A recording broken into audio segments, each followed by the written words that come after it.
Glória a Deus. Esse aqui é um príncipe que a gente tem um respeito muito grande. Ele é pastor de umas maiores igrejas aqui em São Paulo, tem se expandido no Brasil afora.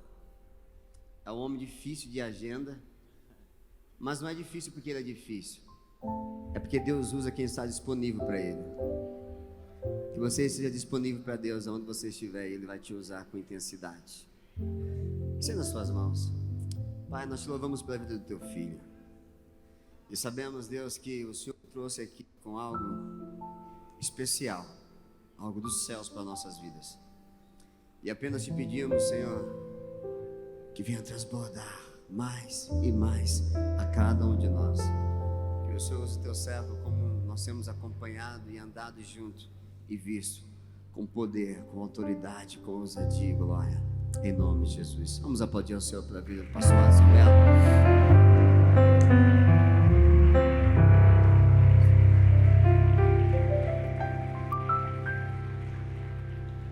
Graça e paz, bom dia a todos.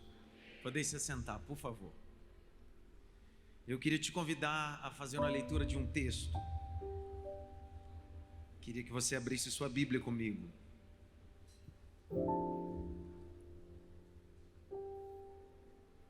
O texto é Lucas, capítulo de número 10. Lucas 10.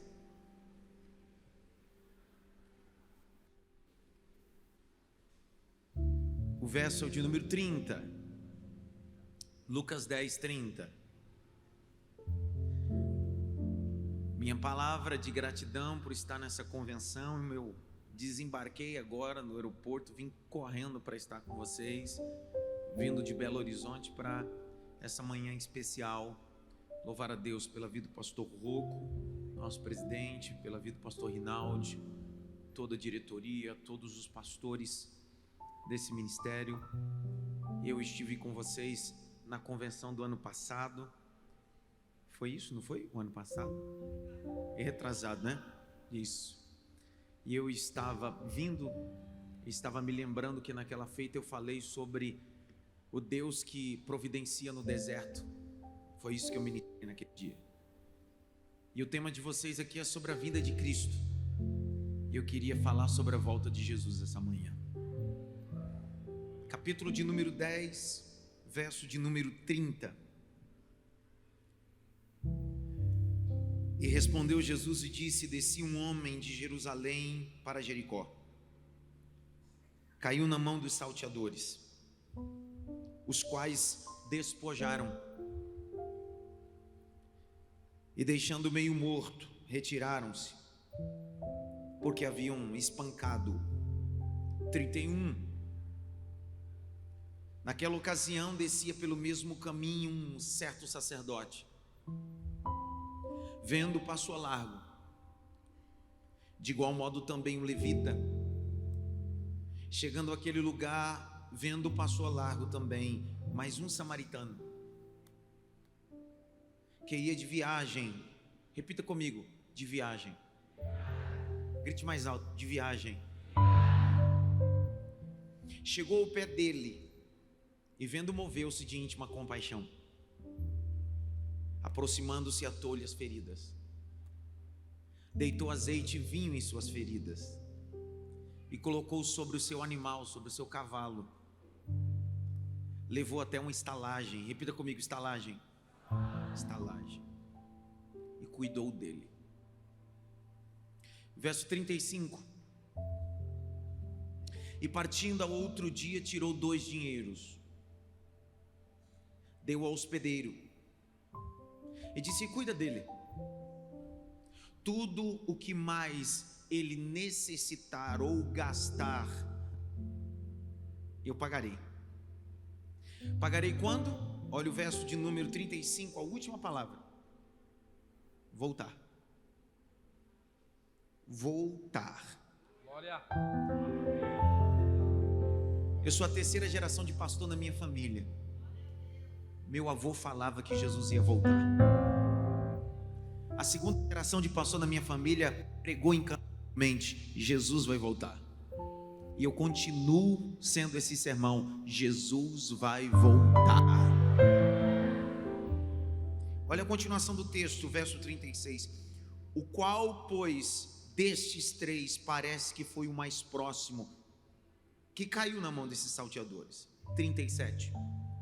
Ele disse: o que usou de misericórdia para com ele. Eu queria que você desse uma olhada pelo menos para 3 e dissesse para ele bem assim: que bom que Jesus está voltando.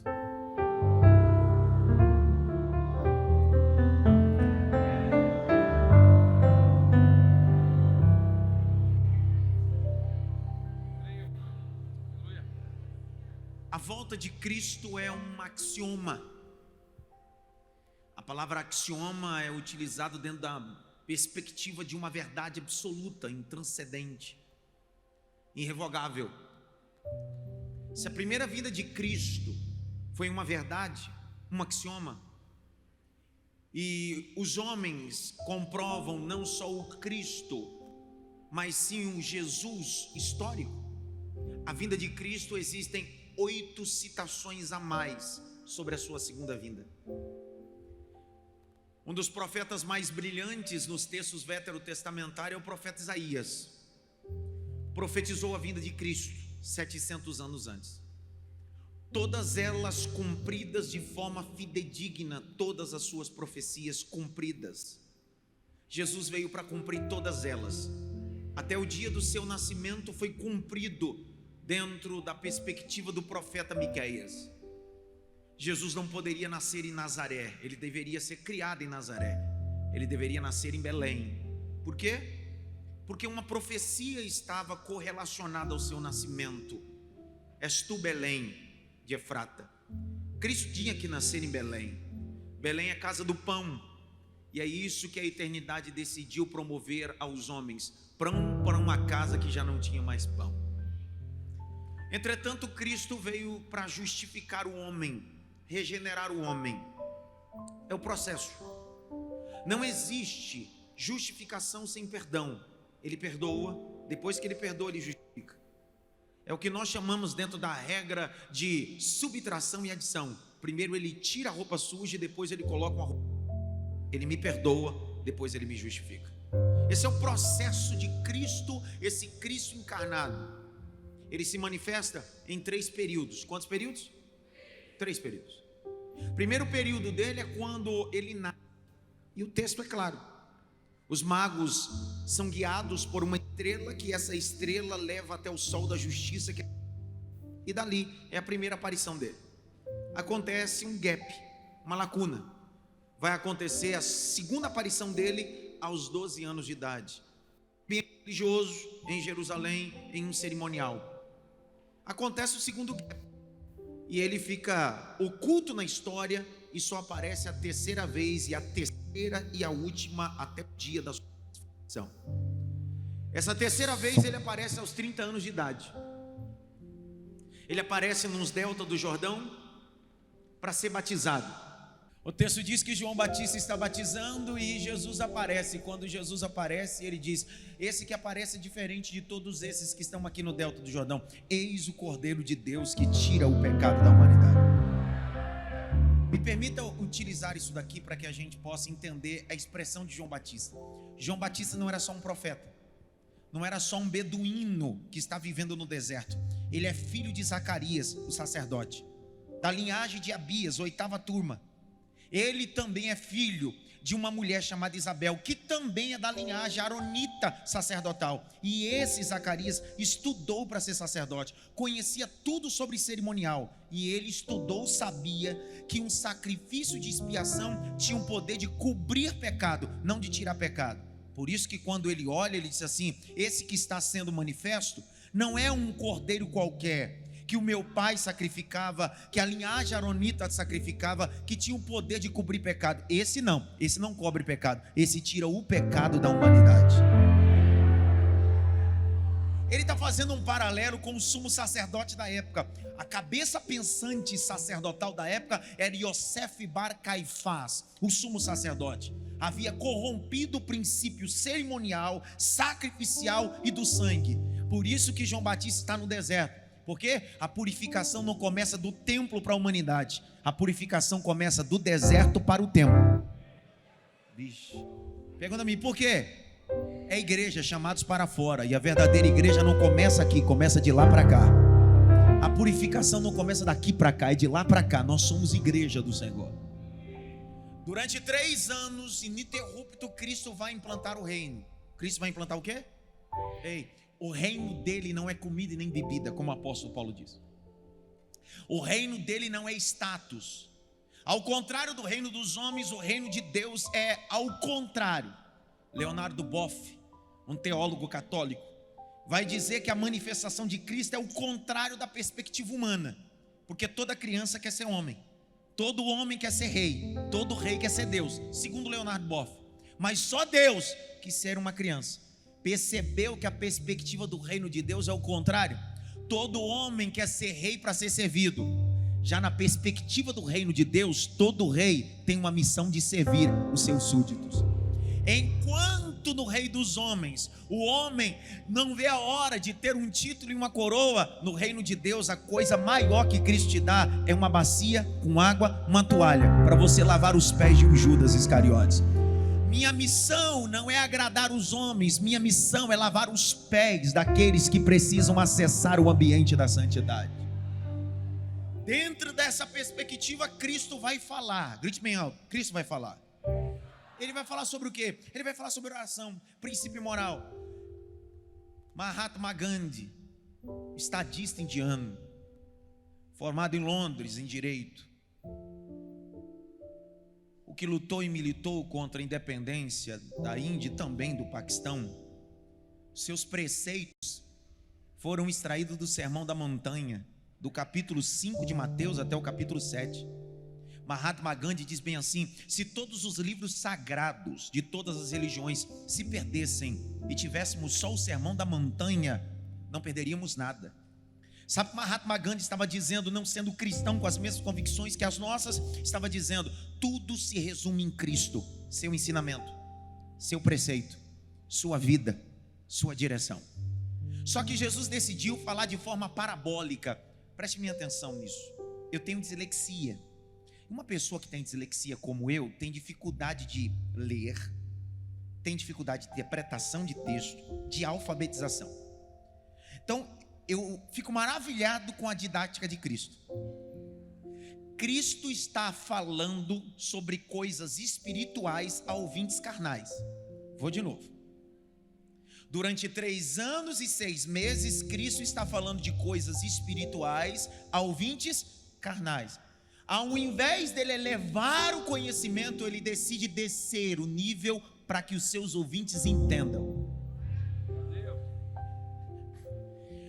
Um teólogo londrino chamado John Stott, anglicano, um dos mais simples e sublimes que eu já li e tive a oportunidade de conhecer sua igreja liderada, ele dizia bem uma coisa: o grande problema do cristianismo é que alguns querem fazer de Cristo um filósofo, mas ele nunca foi um filósofo, ele foi um pai.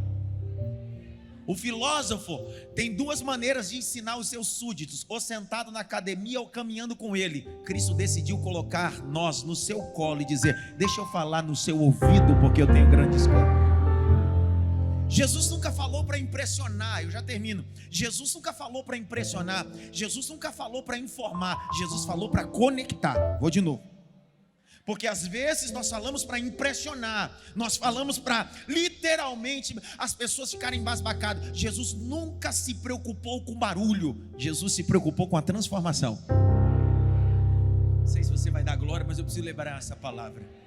Quando Jesus se manifesta, só na Palestina haviam vários conceitos judaicos. Na Mesopotâmia antiga, mais de 200 religiões. A palavra religião vem do latim regale, ligar o homem a Deus. Jesus está dizendo: eu não vim falar só mais uma informação, eu vim ligar a humanidade àquele que nunca deveria ser desligado, ao Pai. Jesus é tanto a religião que ele nunca disse ninguém vai ao Pai. Ele nunca disse isso. Ele diz ninguém vem ao Pai a não ser por mim. Eu sou essa religião, eu sou essa conexão, eu sou essa base, eu sou Jesus Cristo.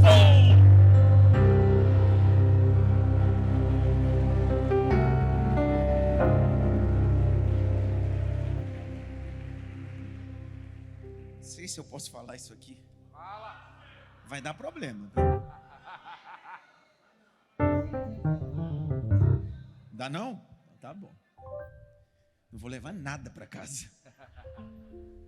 Quando Jesus começa a pregar e falar de coisas espirituais a ouvintes carnais, logo nós temos uma perspectiva. Então ele começou a falar nos prostíbulos da Palestina, nos bares da Palestina, nos lugares mais promíscuos da Palestina. Sim ou não? Não.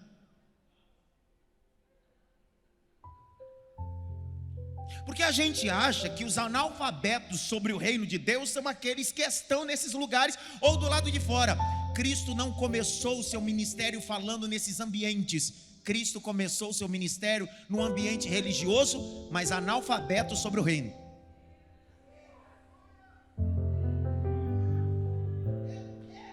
Ixi. Que isso?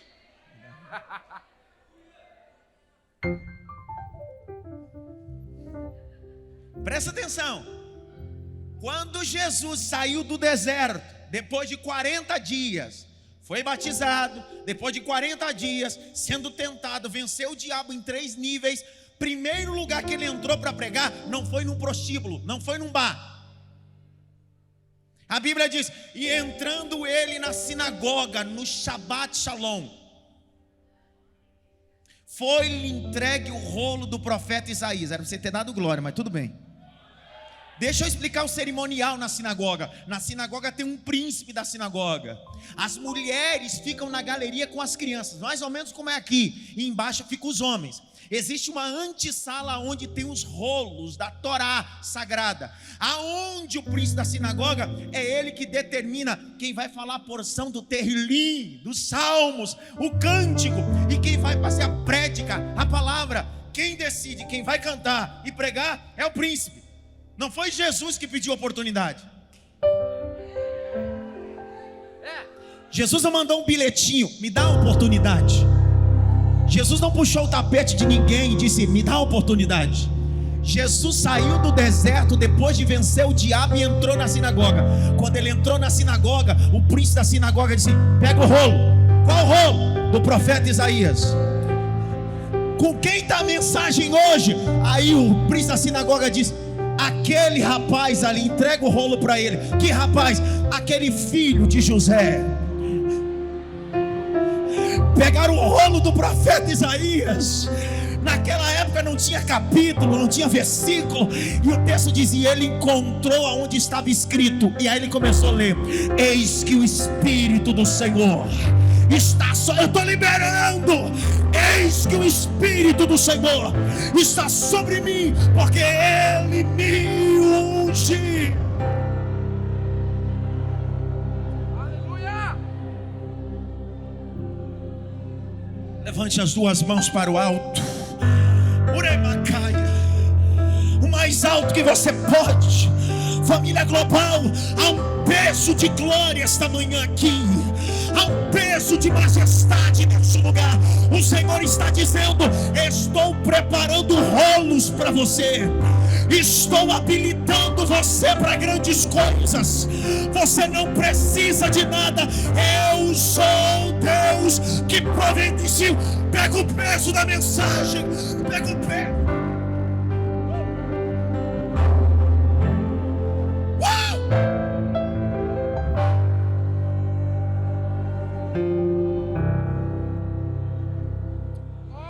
Ele abre o profeta Isaías. Ele recita o texto. E eu termino. Que isso? Não! Prega! Cadê um baterista aqui? Cadê um baterista?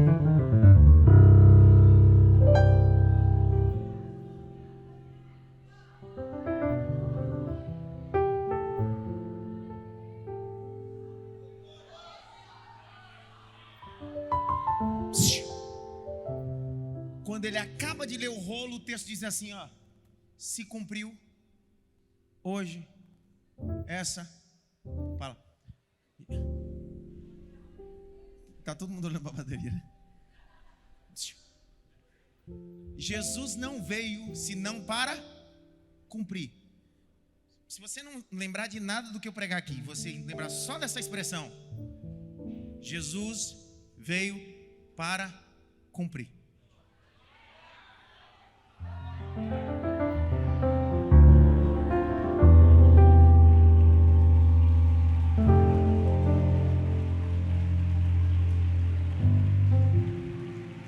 Nós estamos em uma convenção ministerial. E qual é a perspectiva? Jesus veio para cumprir e você precisa cumprir. Eu sei que tem dia que para cumprir é igual o Getsemane, dá vontade de passar o cálice. Mas Jesus disse que seja feita, porque eu vim para... Glória. Eu sei que tem dia que a traição do Judas dá vontade de parar, mas Jesus disse: eu vim para. Eu sei que tem dia que falta recurso, mas Jesus olhou no meio dos problemas e disse assim: eu vim para cumprir. Eu sei que tem dia que se levanta grupos querendo apedrejar, matar, xingar, levantar calúnia, mas em todos esses momentos Jesus olhava e dizia assim: eu vim para cumprir. Eu não sei se você está entendendo. Se Jesus cumpriu, você vai cumprir até o final. Não importa o que aconteça, cumpra a sua chamada, cumpra o seu ministério. Não importa o que aconteça. Jesus vai falar a ouvintes carnais sobre coisas espirituais. Que dificuldade. Então ele fala de forma parabólica. Dr. Augusto Cury, psicopedagogo, vai dizer que quando você tiver dificuldade de se comunicar a alguém, conte história. John Maxwell, um grande escritor, vai dizer simples: alguns se comunicam, mas poucos se conectam. O que Jesus está fazendo? Estou me conectando a essas pessoas. Como é que o senhor vai se conectar? Eu vou pegar aquilo que parece ser óbvio e transportar para os princípios espirituais. Então, ao invés de Cristo dizer bem assim: o reino de Deus é, ele diz: o reino de Deus se parece. Por quê? Porque a gente só vai provar o reino de Deus quando a gente entender que o reino de Deus está no nosso cotidiano.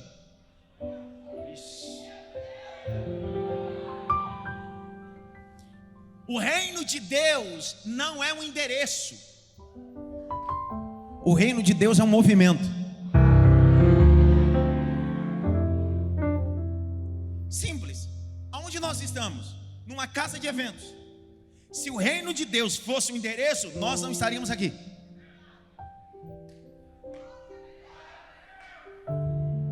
Ei, se o reino de Deus fosse um endereço, Sadraque, Mesaque e Abednego nunca faziam da fornalha o reino de Deus.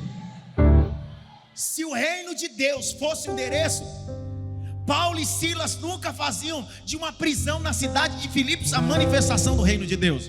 Então o reino de Deus não é um endereço, o reino de Deus é um movimento. Se você não der glória agora, você vai ver. Olha o que Jesus disse. Para clarear, o reino de Deus não é um endereço, o reino de Deus é um movimento. Que movimento? Aonde tiver 2 ou 3 reunidos em meu nome, eu estarei no meio deles. Eu estarei no meio deles. Eu estarei no meio deles. É na zona norte, zona sul, é em Brasília, é no nordeste, não importa. Onde estiver alguém, o reino de Deus se manifesta. Aí Jesus decide falar com religiosos. Grite bem alto: religiosos. Eu não sei vocês, mas o pior povo para pregar, tem que escolher bem as palavras. O religioso, ele exige uma coisa dos outros que ele mesmo não vive.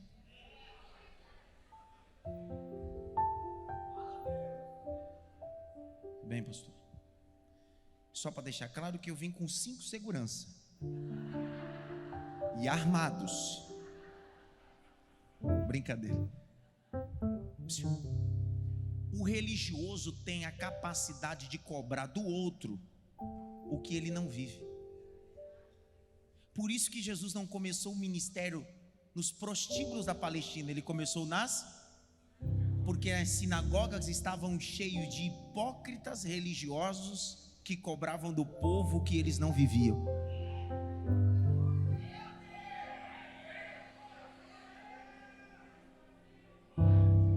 Tá tirando foto, filho? Olha, tirar uma foto bonita.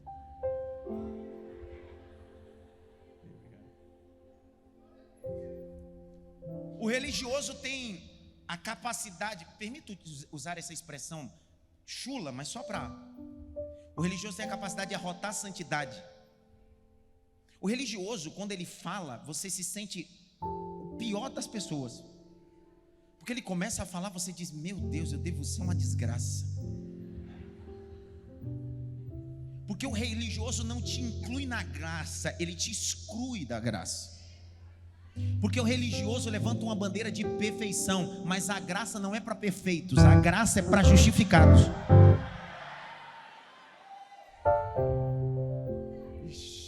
Meu Deus. Está falando. Grite bem alto. Jesus falou para religiosos. Um dia Jesus entra numa sinagoga e está um príncipe da sinagoga. A mulher está há 18 anos andando encurvada. Grite bem alto, encurvada. Não, fala direitinho, vai. Encurvada. Ela não tem um problema na lombar nem na cervical. Porque quem está olhando há 18 anos assim, ela deve ter um problema na cervical, na lombar. Isso é um problema ortopédico. Não. Ela tinha um espírito de enfermidade. Só que os religiosos se preocupam muito mais com os animais e com a estrutura do que com as pessoas. Há 18 anos ela está andando encurvada, com espírito de enfermidade, mas ninguém liberou a cura sobre ela ou a libertação. Mas um dia Jesus entrou. E o religioso não está preocupado com a liturgia, ele está preocupado com as pessoas. Eu não estou dizendo que a liturgia ou a organização não é boa, mas as pessoas sempre estarão em primeiro lugar do que a estrutura. Quando Jesus olhou essa mulher veio e pediu para Jesus libertar ela, sim ou não? Não.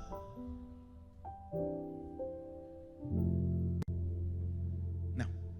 Porque a gente está acostumado sempre com pessoas que se prostram a Cristo, clamam a Cristo, sim ou não? Nesse texto de Lucas 13, essa mulher não olhou para Cristo, não adorou, foi Jesus que olhou para ela e fez assim, let's go. Meti o inglês agora, hein? Isso aqui eu decorei, let's go. Ela veio assim, o texto diz, e Jesus colocando as mãos sobre ela. Você percebeu?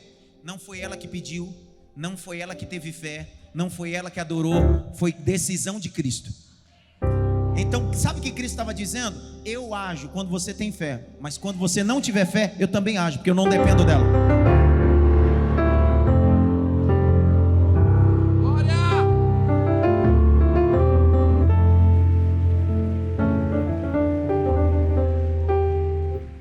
Existem duas palavras hebraicas que vêm do verbo. O texto diz Bereshit bara. Bereshit bara. Bara em hebraico é tornar a existência ou dar a existência àquilo que nunca existiu. E disse Deus, haja, nunca houve. Bara. Só que quando Deus vai criar o homem, Deus não usa o verbo bara, Deus usa o verbo asa.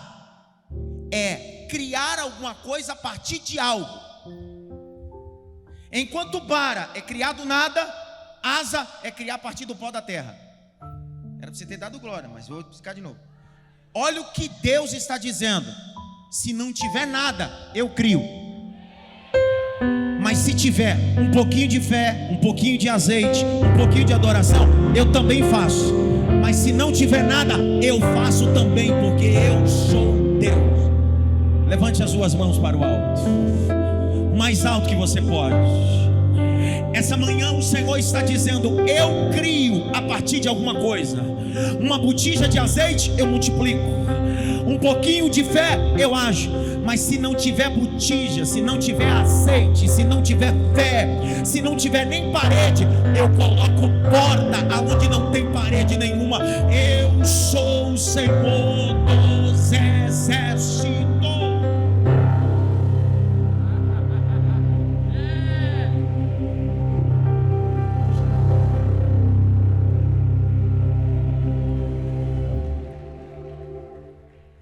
E eu caminho para o final. Toda vez eu falo 10 vezes, caminho para o final, nunca termino. Mas vou terminar, eu tenho 30 minutos, pelo amor de Deus. Presta atenção. Jesus estava falando para um grupo de religiosos. Grite bem alto, religiosos. Não, com força, religiosos. Capítulo 10, a parábola é sobre o samaritano. Jesus está falando com os religiosos sobre o que? Avivamento? Pentecoste? Cura? Sobre lei mosaica? Jesus está falando sobre amor. E se tem uma coisa que incomoda religioso é amor. Porque o religioso só entende de justiça na perspectiva humana. Ele não entende de justiça na perspectiva divina. Porque a justiça divina está carregada de amor. Vou te dar um exemplo. Jesus propõe outra parábola sobre o filho pródigo. Lembram? Sim ou não? Se fosse o teu filho que tivesse feito o que aquele filho fez com o pai, quando voltasse, você até receberia, mas certamente você teria um sermão, deixaria ele de castigo, ou dava pelo menos uns tapas na orelha dele. É verdade. Só que Cristo está propondo uma parábola a partir de uma visão de justiça, de amor. O texto diz que quando o filho se levanta e vem em direção à casa do pai, o pai não espera ele, o pai decide ir ao encontro dele. 2, o pai não vai gritando dizendo, eu falei que você ia se quebrar. O pai faz um discurso ao contrário. Aquele que estava morto ressuscitou, o que estava perdido foi achado. A justiça dos homens diria bem assim, agora você vai ter que pagar o preço. A perspectiva de justiça, de amor, o pai grita, faz uma festa, traz a sandália, traz a roupa, traz o anel, porque o meu filho foi achado. Justiça. Você sabe que a palavra amor em grego tem algumas definições. E a ideia não é trabalhar amor na perspectiva filosófica, nem de Sêneca, nem de Aristóteles. Não, nem de Platão. Porque Cristo não está citando nem Aristóteles, nem Platão aqui, nem citando Sêneca. Está citando quem? O texto judaico. A palavra amor que Jesus está usando é ahavá. Grite bem alto, ahavá. Mais alto, ahavá. Ele não está usando a expressão agapausme, que é ágape, o verbo em ação, nem filos. Não. Ele está usando a expressão ahavá. Ele decide falar sobre ahavá com um grupo de religiosos. Por quê? Porque ahavá é o contexto de linha de mandamento que o Eterno deixou aos judeus. Ele diz assim: amai a Deus sobre todas as coisas, e o teu próximo. Ele não está dizendo que amor é sentimento, ele está dizendo que amor é mandamento.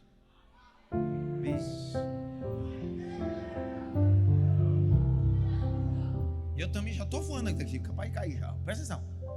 Se Jesus falasse na perspectiva filosófica, ele estava tratando o amor no campo emocional. Sim ou não? Só que ele está dizendo, amor não é emoção, amor é razão. E se é razão é mandamento, se é mandamento é missão. Mesmo não sentindo, ame. Pergunta-me por quê? Vai. O apóstolo Paulo diz em Romanos: a ninguém devais nada, senão, se amor é uma dívida, mesmo não sentindo, paga.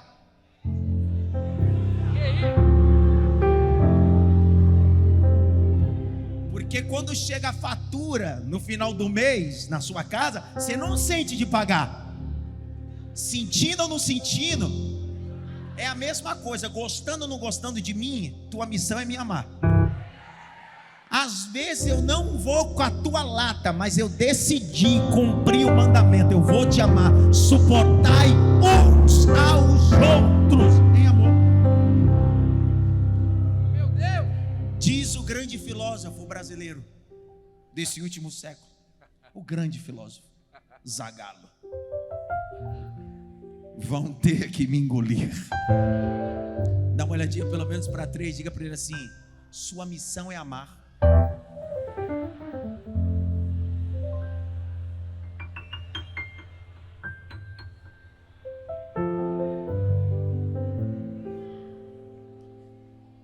Não, mas eu senti de amar. Paulo vai dizer em Romanos 12, 9. Romanos 12, 9. Parte A. Paulo vai dizer assim: amemo-nos não com amor fingido.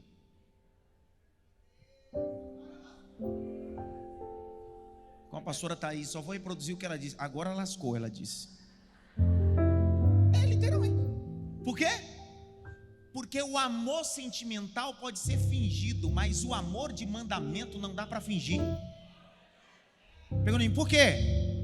Paulo vai dizer aos Coríntios que quem ama, suporta, crê, espera. Se o teu amor por mim não suporta as minhas deformidades, isso não é amor, é sentimento. Acabou os aleluia agora. Grite bem alto, amor. João vai dizer em sua epístola universal de João, capítulo de número 3, verso 18. Olha o que o texto vai dizer. 3, 18 da epístola de João. Não amemos só de língua, nem de palavra, mas de obra e em verdade. Sabe o que João está dizendo? Não basta só colocar um texto no Instagram de amor. Está na hora de você cumprir tudo que você escreveu.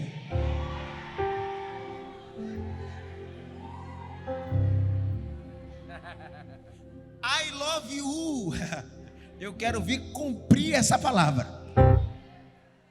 Por isso que amor é menos falácia e mais ação.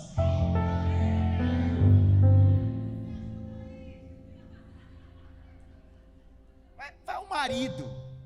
Semana agora eu completei 17 anos de casado. Foi engraçado que eu conheci minha esposa num congresso. Eu casei virgem. Eu nunca bebi, nunca fumei. Então eu conheci ela num congresso de jovens. Então eu estava regendo. E ela estava no meio da juventude. E ela começou a jogar cabelo do lado e do outro. Mesmo criado na igreja, eu não sou bobo, eu conheço o código. Eu disse, é código. Poxa, a gente é criado na igreja, mas não é bobo também, né? E eu livre, desimpedido, pronto para abraçar minha promessa. Quando acabou o culto, eu já corri para a porta para saudar todos os jovens, né, com a paz do Senhor. Principalmente ela. Pastor, por que você está dizendo tudo isso? É simples.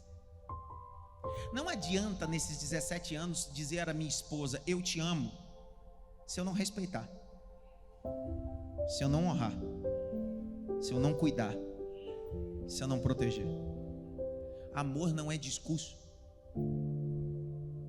Pastor, como é que o senhor sabe que Deus te ama? Porque Ele não escreveu no céu. Pastor, por que o senhor sabe que Deus te ama?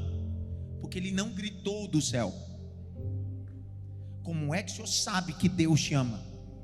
Porque Deus amou o mundo de tal maneira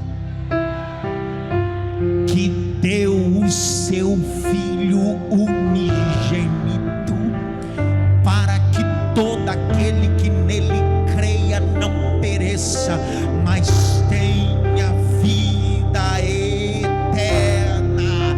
Ele não falou de amor, Ele entregou amor. Ele não escreveu amor, Ele disse, eu vou gritar amor no Calvário. Está consumado.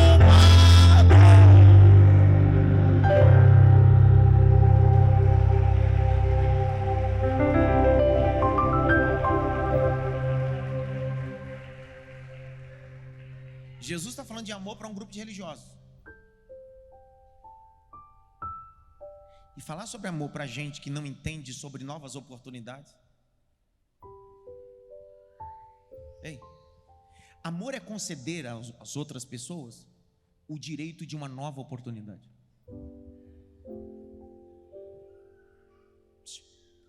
O amor não é conivente ao pecado, mas o amor abre uma porta de oportunidade. João capítulo 8. A justiça dos homens decidiram pegar uma mulher que foi pega em ato de adultério. Segundo Vaikra, Levítico, quem era pego nesse ato deveria ser apedrejado até levaram até Jesus para procurar com ele outra ocasião, porque o que eles queriam não era apedrejar só ela, mas apedrejar também. Só que eles levaram ela até a fonte do amor. E a fonte do amor acessa uma coisa que nenhuma pessoa, nenhum especialista consegue: a consciência. Porque o amor não trabalha emoção, trabalha razão. Puxa vida. Jesus olhou e não anulou a prática do apedrejamento. Jesus não veio para anular. Jesus apelou para a consciência, porque amor não é emoção, amor é razão. Jesus olhou, está escrevendo na areia e disse assim: aquele que não comete nenhum pecado. Jesus não está dizendo que essa mulher está cometendo um pecado e deve ser absorvida. Jesus está dizendo: só que para fazer o que vocês querem fazer, vocês precisam estar na condição que eu estou, santo. Não, mas o pecado dela é maior. Só que para ter pedra para atacar, você precisa ter pecado nenhum. E eu que não tenho pecado nenhum, ao invés de eu ter pedra na mão, eu estou escrevendo na areia. O texto diz que eles saíram. Jesus olhou para ela e o amor se manifesta. O amor disse: eu vou te perdoar. Mas perdão não significa que você não tem que mudar de vida. Vai e não peques mais. Amor não é habilitação de pecar. Amor é a oportunidade de viver uma vida santa em Deus. Levante a mão direita assim bem alto. Mata pelo menos em 3 mãos assim: amor de Cristo para você. Canta, canta, canta.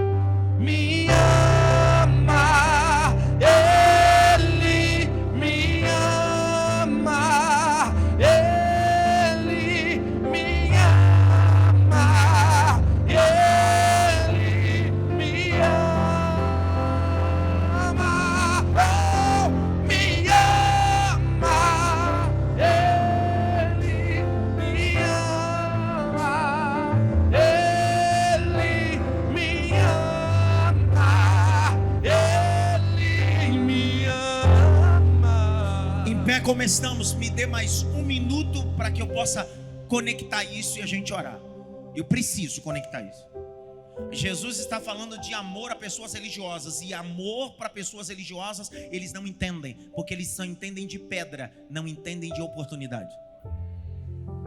Os religiosos não entendem de oportunidade, só entendem de pedra. Jesus disse: então deixa eu explicar para vocês. Descia um homem de Jerusalém para Jericó. Foi roubado, espancado, deixado meio morto. Quem está vindo em sequência? O sacerdote, cumprindo o seu rito judaico, o seu turno estabelecido por Davi, 24 turnos. Ele está descendo e tem cumprido o seu turno sacerdotal. E quando ele passa, olha o homem sem dinheiro, espancado, ensanguentado, agonizando. E ele olha e diz assim: não é problema meu, porque os religiosos só se preocupam num tempo de escala dentro da igreja, não se preocupam em ser igreja fora. Cumprir uma escala aqui dentro é a coisa fácil, só que fora da global e da igreja onde você está, existem pessoas agonizando, precisando de gente que não veio para cumprir só a escala, veio para cumprir o ID de Jesus Cristo. Em seguida, passa o levita. Grite bem alto: levita. O levita não cantou uma música, não tocou uma música, porque tocar na escala, cantar na escala é fácil. Difícil é cantar e tocar fora da escala. Você sabe por que o levita não tocou nada para aquele homem? Porque ele estava tão machucado que não poderia bater palma para ele. Porque está cheio de levita hoje que só faz porque precisa de palmas e aplauso. Ele olhou e disse assim: não é meu problema. Só que pega essa. Jesus de cunho proposital está tocando naquilo que é mais importante do rito judaico, o cerimonial. Os sacerdotes levitas, eles passam. O texto diz: e no mesmo caminho vem um samaritano. Para o judeu, o samaritano era a conexão de impureza e endemoniados. 10 tribos que foram estabelecidas ou governadas ou enculturadas pelos assírios. Os da tribo de Judá e de Benjamim tinham os samaritanos como um povo impuro. Jesus decide usar os improváveis. Jesus decide usar os improváveis. Porque o amor não está atrás dos perfeitos, o amor está atrás dos improváveis. Jesus disse: enquanto o sacerdote, o levita, vem a pé, aquele improvável, aquele que parece ser rejeitado, ele vem a cavalo e vem mais rápido. E quando ele chega para o homem, diz: ele não é da minha linhagem, ele é judeu, eu sou samaritano, mas a nossa diferença religiosa não é obstáculo para a minha missão de amor. O texto diz: e ele desceu do seu cavalo. Era para você ter dado glória. E ele desceu do seu cavalo, abriu sua maleta de primeiros socorros de amor, tirou faixa, tirou azeite, tirou vinho. Alguém passou e disse: o que ele está fazendo? Eu estou cuidando de alguém que não é da minha tribo, estou cuidando de alguém que não é da minha igreja, estou cuidando de alguém, porque a minha missão é maior do que qualquer obstáculo, a minha missão é maior do que qualquer preconceito. Eu vim para sarar a humanidade, eu vim para curar a humanidade.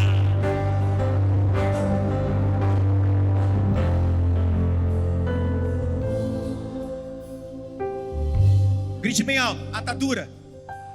Abra a boca, diga: atadura. Azeite, vinho. 3 coisas ele usou para curar esse homem. Pergunta-me: por quê? Corpo, alma e espírito. O amor não cuida só do corpo, o amor cuida da alma, o amor cuida do espírito, é uma obra completa. Ele coloca o homem sobre o seu cavalo. Presta atenção, não é o homem que sobe, é o samaritano que coloca. Dá um glória, pelo amor de Deus, dá um glória. Glória a Deus.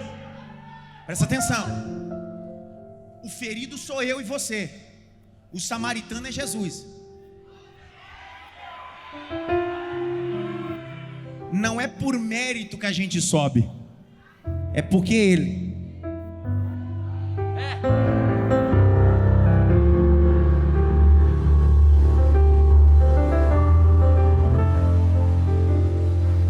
O samaritano colocou sobre o seu cavalo e vai cavalgando.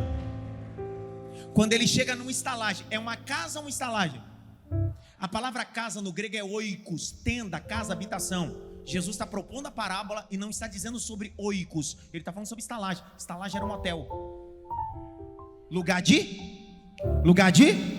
Pastor Marla, eu preciso dar um glória agora. Jesus está dizendo: eu te encontrei, você estava ferido, roubado e não tinha nada. Ninguém te ajudou, nenhuma religião te ajudou, mas eu sou a religião que te ajudei. Eu cuidei das suas feridas, cuidei do seu casamento, cuidei da tua moral. Coloquei você no lugar que você nunca por mérito subiria, porque você só está onde está porque eu te levantei. Você só tem o que tem porque eu te dei. E eu te levei a um lugar que não é casa, porque aqui não é sua casa. Aqui é uma estalagem, você só está de passagem. Você não está na casa, você está numa estalagem. Por quê? Porque eu estou indo e logo, logo eu vou voltar. Porque não se turbe o vosso coração. Credes em Deus, credes também em mim. Na casa do meu Pai há muitas moradas. Se não fosse assim, eu vou teria dito: vou preparar-vos lugar. Ele chama o dono da estalagem e diz para ele assim: toma aqui 2 moedas, cuida dele, porque eu vou. Vamos lá, eu vou.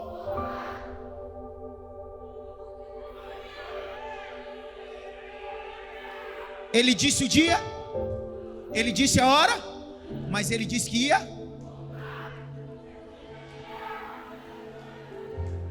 Então a volta dele não será do nada.